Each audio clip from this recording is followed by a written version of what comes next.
Okay, so what I like to do here is where I've got a highlight over here, then on the opposite side, I like to make that just a slight bit brighter than everything around it. Okay. And then the other thing I want to do is at the bottom of the iris, I like to make that just a little bit brighter as well. Okay. So I want to keep that in mind.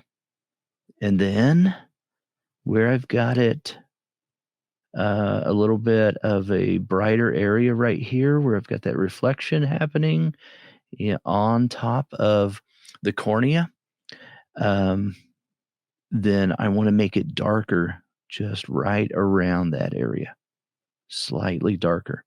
So I'm just making it quite a bit darker at the moment just to remind myself that that's what I want to do. All of the values will be so much lighter. They're going to be very muted compared to the left-hand side, right? Okay, and let's increase the size just barely of the pupil because I want it to be dark at the top. Why? Because there is some shading that happens at the top of the sclera and the iris due to the thickness of the upper eyelid. I can increase some of the dark value just below the eyelid. I'll do that over here. Just below that eyelid because it's shading. The top eyelid is shading the eye. It's shading the iris and the sclera.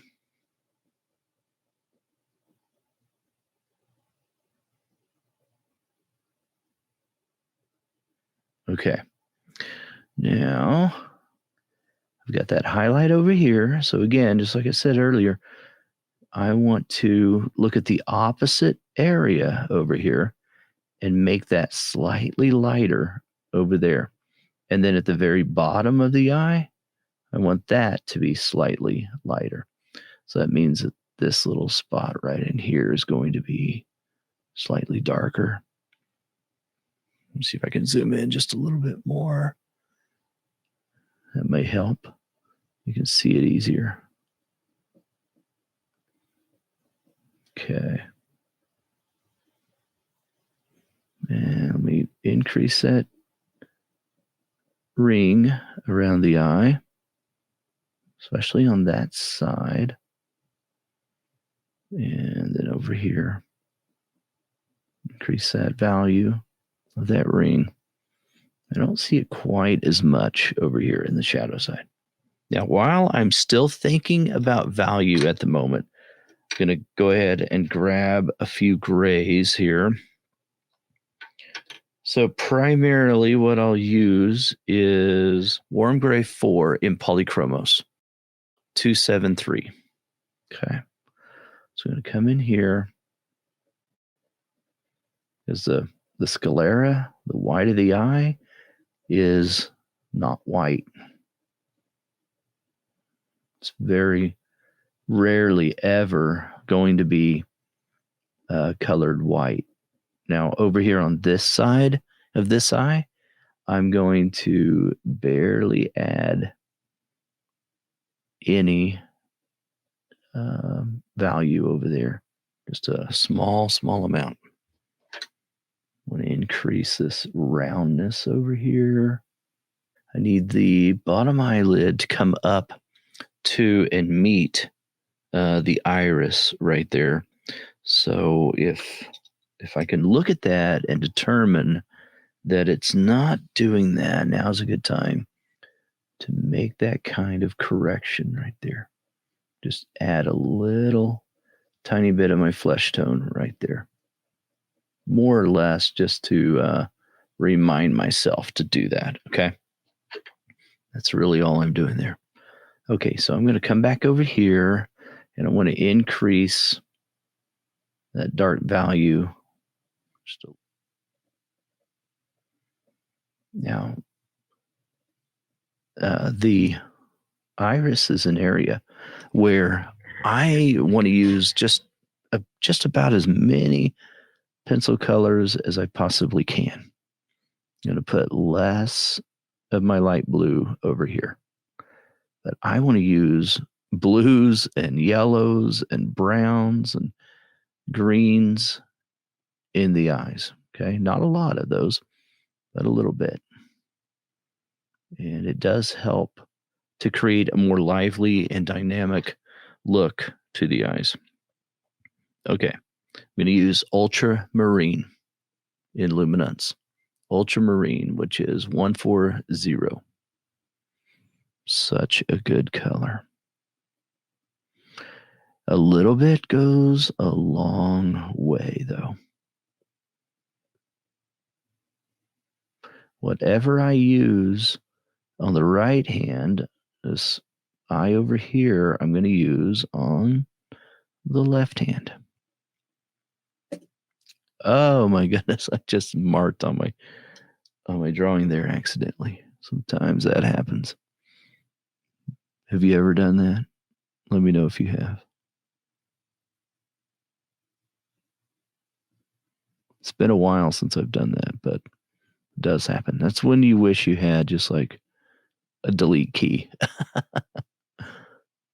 But the best thing to do is try to remove a little bit of it. It's not the end of the world. Yeah, that's enough. I'm just going to leave that. Not a big deal. Because there's more layers to go, and those subsequent layers will get rid of it. In polychromos, cream is 102. And I don't need much of this. Just a little in that middle area. And I'll come in here, just add a small amount. If I can get away with adding some colors in the eyes, then, I want to do that. Because it just makes them so much more dynamic and alive. A little tiny bit over here, not much. So I'll do that right up here. I think this is burnt ochre.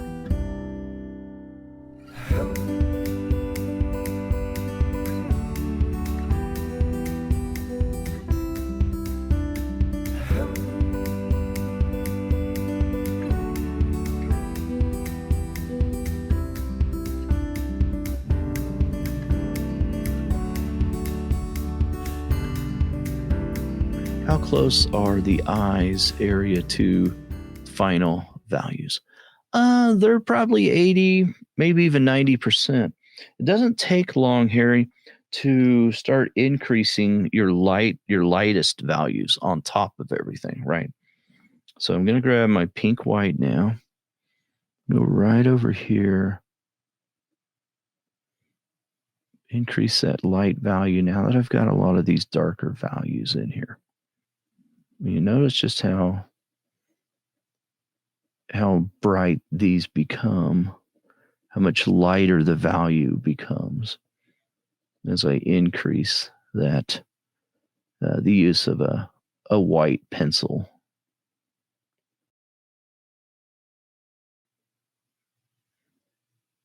Come right up here now. Now that I can judge this value better, I can put a little more white up there in the Sclera. Now I don't use just a pure white real often. There's really not a need for me to use a pure white pencil most of the time. Okay, now let's go back down, increase that pink white right in here.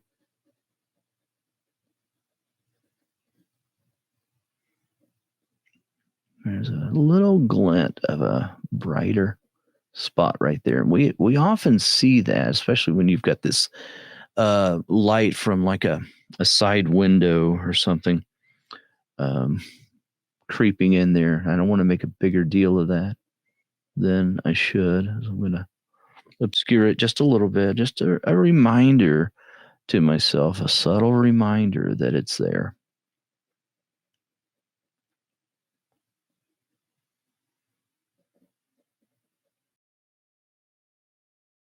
So using that pink white, go back over to my, I need to sharpen that, my burnt ochre 10%.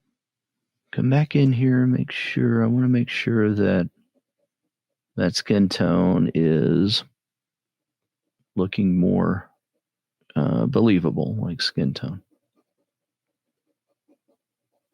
Okay, so then the other thing that's going to help me with this is to create that shift in value where I'm going from the middle value to my lighter value. So I'm going to, more of a proof of concept, the way I think about it, when I start adding some of my final colors into areas that are not all the way developed everywhere.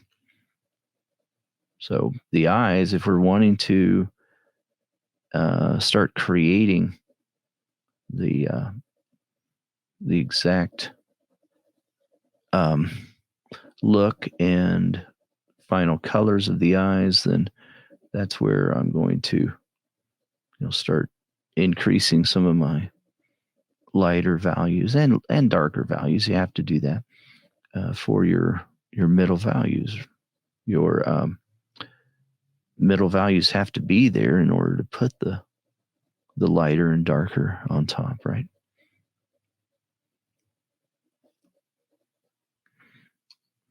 Increase that burnt ochre 10% now. We're shifting it back and forth, right? Go back in this direction with the light values and then back on the other side with the dark values and overlapping those. To me, that's the way to get those subtle gradients in the mid values, which is really also, in my opinion, where we can start to create something that looks more realistic. Okay, grab my pink white again. That needs sharpened up.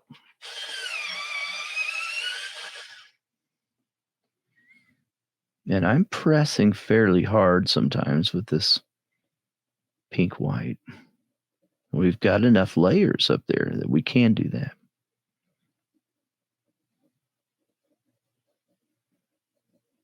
Okay, we'll take a look at it.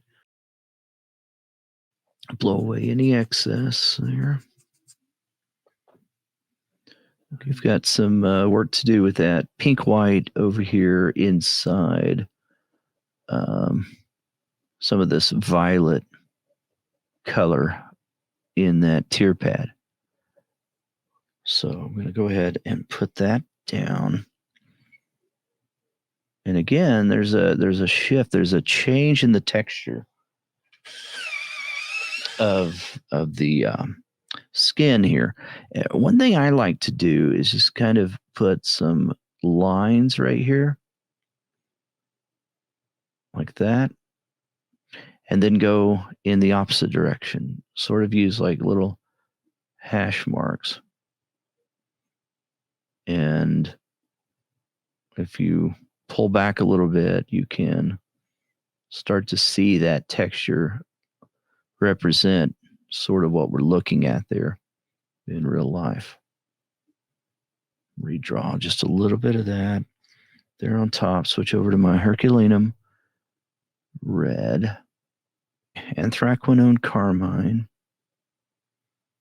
especially right up here.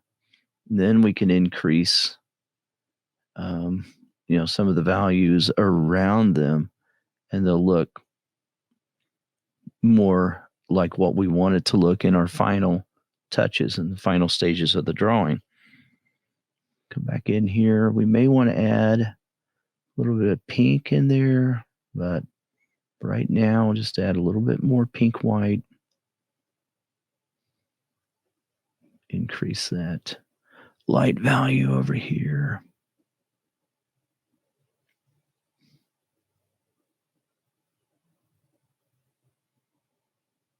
There we go. Okay, I'm not going to worry about those eyelashes at the moment either.